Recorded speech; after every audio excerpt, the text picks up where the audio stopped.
السلام علیکم ویورز، ہمارے چینل پر خوش آمدید۔ میں نے اس دنیا میں ہوش سنبھالا تو اپنے ارد گرد ماں اور خالہ کو پایا۔ اماں نے بتایا کہ میرے بابا کا انتقال میری پیدائش سے 3 ماہ قبل ہو گیا تھا۔ میں نے کبھی ان کی تصویر تک نہیں دیکھی تھی۔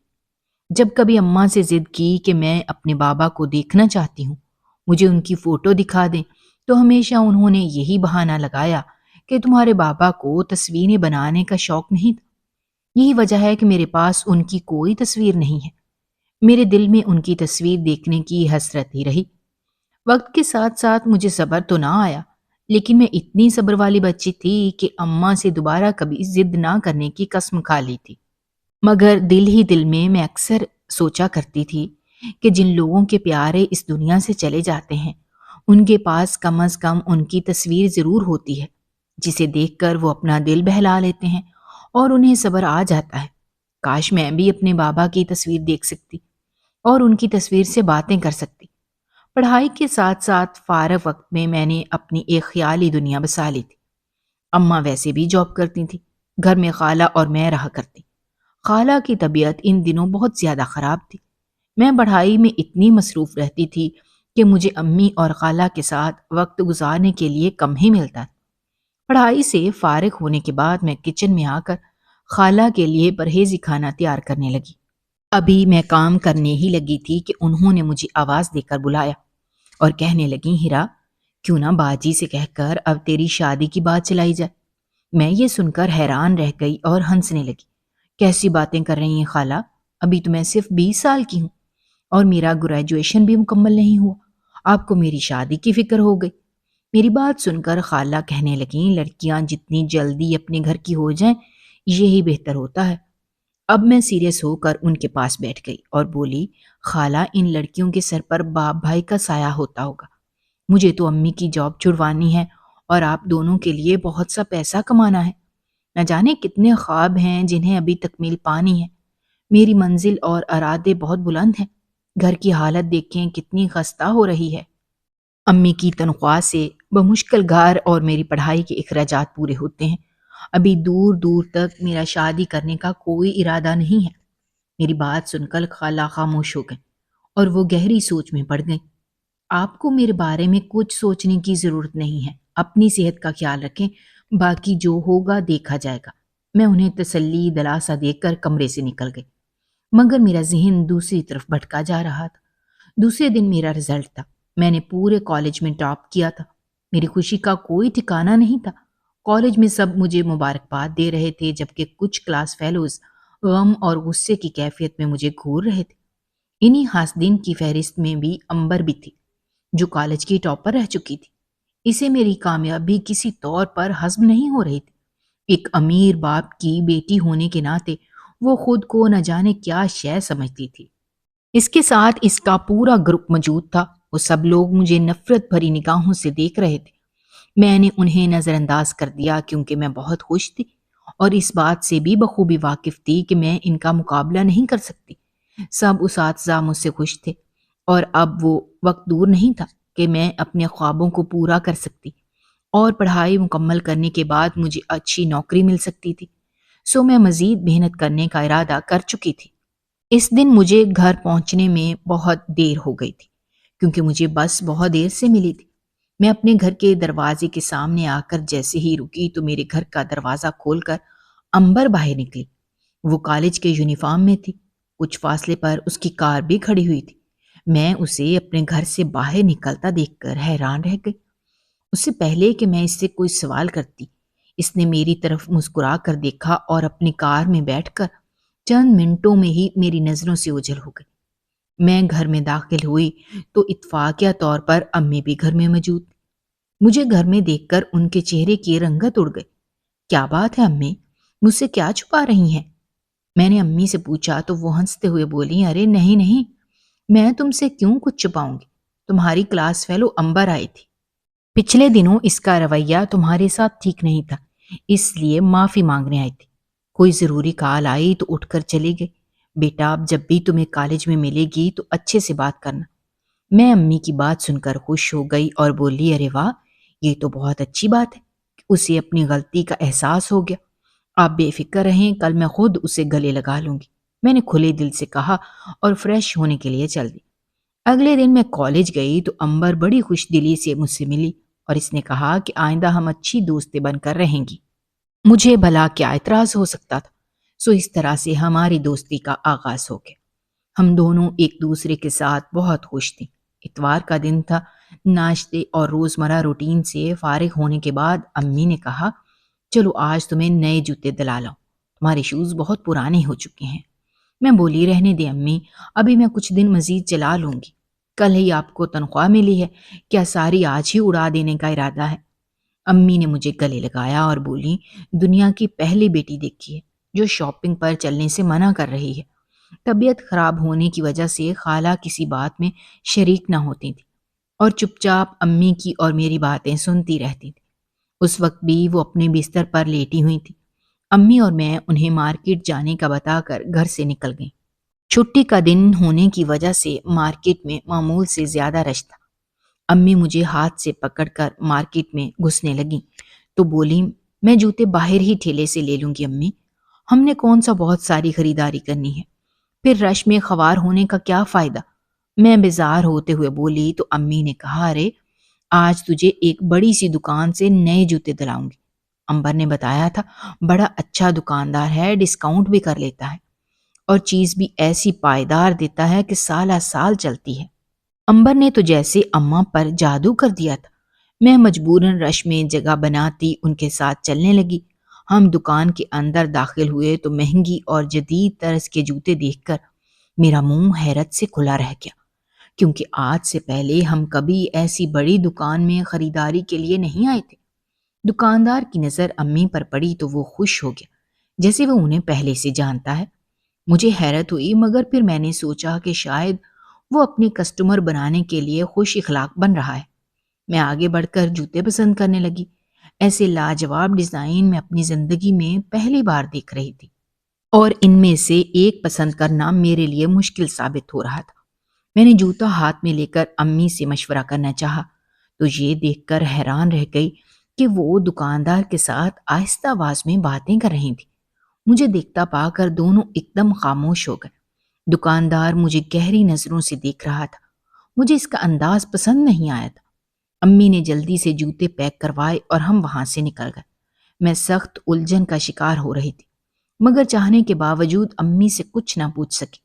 اگلے دن کالج میں امبر نے خاص طور پر میرے جوتے دیکھے اور تعریف کی۔ اماں نے روز کا معمول ہی بنا لیا تھا کہ مجھے بہانے بہانے سے چپل والے کی دکان پر لے جاتی، جبکہ مجھے اس شخص سے خوف محسوس ہوتا تھا۔ میں وہاں جانے سے انکار کرتی تو اماں اس کی تعریفوں کے پل باندھ دیتی، خاص طور پر امبر کا حوالہ دیتی، جس نے اتنے اچھے دکاندار سے ملوایا تھا کہ ان کی زندگی سے بھائی کی کمی دور ہو گئی تھی۔ گھر میں کوئی بھی اچھی چیز بنتی وہ دکاندار کے لیے ضرور لے کر جاتی اور وہ بھی شکر گزار بن کر کھاتا۔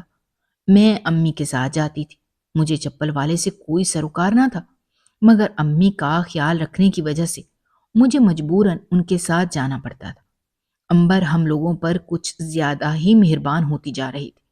وہ جب بھی میرے گھر آتی تو امی اور خالہ کے لیے قیمتی تحائف ضرور لاتی۔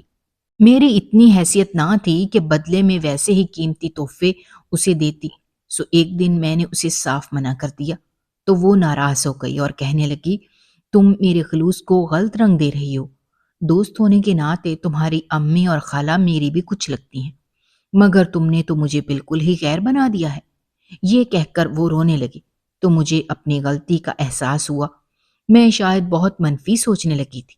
دوسری جانب امی نے چپل والے کو اپنا سگا بھائی ہی بنا لیا تھا۔ بہانے بہانے سے مجھے ساتھ لے جاتی اور دونوں ڈھیر ساری باتیں کرتے۔ اس رات نیند میری آنکھوں سے کوسوں دور تھی۔ میں بستر پر لیٹی کروٹیں بدل رہی تھی۔ دروازے پر دستک ہوئی تو امی اور خالہ کی آنکھ کھل گئی۔ امی نے اٹھ کر دروازہ کھولا تو سامنے چپل والا کھڑا تھا۔ کیا ہوا بھائی صاحب، آپ اس وقت یہاں؟ امی نے حیرت سے پوچھا تو وہ بولا، بہت ضروری کام ہے باجی، جس کی وجہ سے مجھے یہاں آنا پڑا۔ کیا اپنے بھائی کو گھر کے اندر نہیں بلاؤ گی؟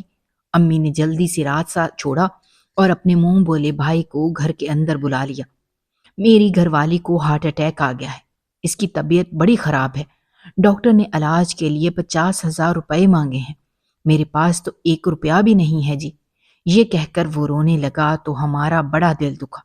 ایک مجبور انسان کو یوں روتے ہوئے دیکھنا بھلا کہاں آسان ہوتا ہے۔ ہم دینوں کا دل پسیج گیا۔ امی فوراً دوسرے کمرے میں گئیں اور الماری سے اپنے سونے کا زیور نکال کر چپل والے کے سامنے رکھ دیا اور کہنے لگیں، میرے پاس یہ زیور رکھا ہوا ہے، آپ اسے بیچ کر بھابھی کا علاج کروا لیں۔ جب کبھی پیسے ہوں مجھے واپس کر دینا، انکار مت کرنا، ادھار سمجھ کر رکھ لو۔ زیور دیکھ کر چپل والا احسان منسا ہو کر رونے لگا اور بولا، ایسی بہن خدا ہر ایک کو دے، آپا تم نے تو سچ مچ بہن ہونے کا حق ادا کر دیا ہے۔ لوگ سچ ہی کہتے ہیں کہ اپنوں سے زیادہ پرائے کام آ جاتے ہیں۔ میری پیاری آپا، آج تم نے یہ بات سچ کر دکھائی کہ صرف خون کے رشتے ہی اپنے نہیں ہوتے۔ امی بولیں، یہ میرا فرض تھا، منہ سے صرف بائی کہا ہی نہیں ہے بلکہ سمجھا بھی ہے۔ چپل والا زیور لے کر خوشی خوشی وہاں سے چلا گیا۔ امی، آپ نے شاید یہ اچھا نہیں کیا، وہ زیور کئی سالوں سے آپ نے سنبھال کر رکھا ہوا تھا، اور چپل والے کے 2 آنسو دیکھ کر آپ کا دل پگھل گیا اور وہ لا کر اس کے ہاتھوں میں تھما دیا۔ میرے خیال سے یہ آپ نے ٹھیک نہیں کیا۔ میری بات سن کر امی کو غصہ آ گیا اور وہ کہنے لگیں، چپ ہو جاؤ، میری بڑی بہن بنو، کیا اچھا ہے اور کیا برا ہے میں اچھی طرح جانتی ہوں، اب چپ کر کے سو جاؤ اور ہمیں بھی سونے دو۔ وہ مجھے ڈانٹ کر سونے کے لیے لیٹ گئیں اور میری آنکھوں سے نیند کوسوں دور تھی۔ وہ زیور ہمارے پاس ابو کی آخری نشانی کے طور پر موجود تھا، جو چپل والا لے کر جا چکا تھا۔ نہ جانے کیوں میرے دل کو سکون نہیں مل رہا تھا، مگر امی میری بات سننے کو تیار نہیں تھی۔ اتوار کو امی اور میں گھر پر تھی۔ امی نے کہا، چل ہیرا، چپل والے کی بیوی کا پتہ کراتے ہیں۔ میں نہ چاہتے ہوئے بھی امی کی ناراضگی کے ڈر سے جانے کے لیے تیار ہو گئی۔ عام دنوں کی نسبت بازار میں کافی زیادہ رش تھا۔ چپل والا امی کو دیکھ کر بہت خوش ہوا اور جلدی سے ٹھنڈا پانی پلایا۔ امی نے اس کی بیوی کا حال احوال پوچھا اور پھر مجھے کہنے لگی، تم کچھ دیر یہیں رکو، میں سبزی وغیرہ لے آتی ہوں۔ امی کی بات سن کر میں پریشان سی ہو گئی اور انہیں منع کیا، لیکن انہوں نے میری حالت کی پرواہ نہ کی اور میری کوئی بات سنے بغیر وہاں سے چلی گئیں۔ امی کے جانے کے بعد کچھ گاہک دکان میں آئے تو چپل والا ان کے ساتھ مصروف ہو گیا۔ میں نے دل ہی دل میں شکر ادا کیا اور امی کا انتظار کرنے لگی۔ کافی دیر ہو گئی اور وہ واپس نہ آئے تو میں پریشان سی ادھر ادھر ٹہلنے لگی۔ چپل والے نے مجھے کہا، بے فکر ہو کر بیٹھی رہو، یہاں تمہیں کوئی خطرہ نہیں ہے، تمہاری امی مجھ پر اعتبار کرتی ہیں، اسی لیے تمہیں یہاں پر چھوڑا ہے، ان کے اعتبار کو ضائع نہیں جانے دوں گا، تم اپنے گھر کی طرح یہاں پر محفوظ ہو بیٹی۔ مجھ پر اس کی باتوں کا کوئی اثر نہیں ہو رہا تھا اور میری نظریں مسلسل باہر دروازے پر لگی ہوئی تھیں۔ انتظار مجھے اپنی امی کا تھا، لیکن اندر آنے والی شخصیت کو دیکھ کر میں حیران رہ گئی، کیونکہ وہ کوئی اور نہیں بلکہ امبر تھی۔ وہ مجھے گھبرائی ہوئی لگ رہی تھی۔ اس نے مجھے نہیں دیکھا تھا۔ وہ چپل والے سے بولی، جلدی سے مجھے زیور دو، زیور لینے کے لیے آئی ہوں، تمہارا حصہ تمہیں مل جائے گا۔ اپنی بات مکمل ہی کی تھی کہ اس کی نظر مجھ پر پڑی۔ میں ساری بات سمجھ چکی تھی۔ میں اس کے قریب آئی اور غصے سے بولی، میں تمہارا سارا ڈرامہ سمجھ چکی ہوں، تم نے اور چپل والے نے مل کر میری ماں کے ساتھ دھوکہ کیا ہے، میں تمہارا حال خراب کر دوں گی۔ تم نے میری ماں کی شرافت کا ناجائز فائدہ اٹھایا ہے، تم دونوں ہمارے مجرم ہو، ابھی زیور میرے حوالے کر دو ورنہ۔ امبر میری بات سن کر آپے سے باہر ہو گئی اور میرے ساتھ ہاتھ ہپائی شروع کر دی۔ چپل والا کہنے لگا، تم دونوں یہاں سے کہیں باہر جا کر لڑو، میری دکانداری خراب نہ کرو، یہاں میری شرافت کی لوگ مثالیں دیتے ہیں، میرا کاروبار خراب ہو جائے گا، خدا کے لیے یہاں سے باہر نکلو۔ میں چیخی، جھوٹی شرافت ڈرامہ اور جھوٹ ہے، تمہاری شرافت جھوٹی، دھوکے باز انسان، میری ماں کی ساری عمر کی کمائی تم لے گئے، شریف بنے پھرتے ہو، ایک ایک کو تمہاری حقیقت بتاؤں گی۔ میرے حواس قابو میں نہیں آ رہے تھے۔ چپل والے نے اپنی دکان بند کر دی۔ امبر بھوکی شیرنی کی طرح مجھ پر جھپٹا مار رہی تھی۔ میں نے بھی اس کو مارنے میں کوئی کسر نہ چھوڑی۔ اس نے میرا دوپٹہ کھینچ لیا تو میری برداشت سے باہر ہو گئی بات۔ میں نے عزت بچانے کی خاطر آس پاس کوئی چیز ڈھونڈی جسے میں اٹھا کر امبر کے سر میں دے مارتی۔ مجھے وہاں ایسی کوئی چیز دکھائی نہ دی۔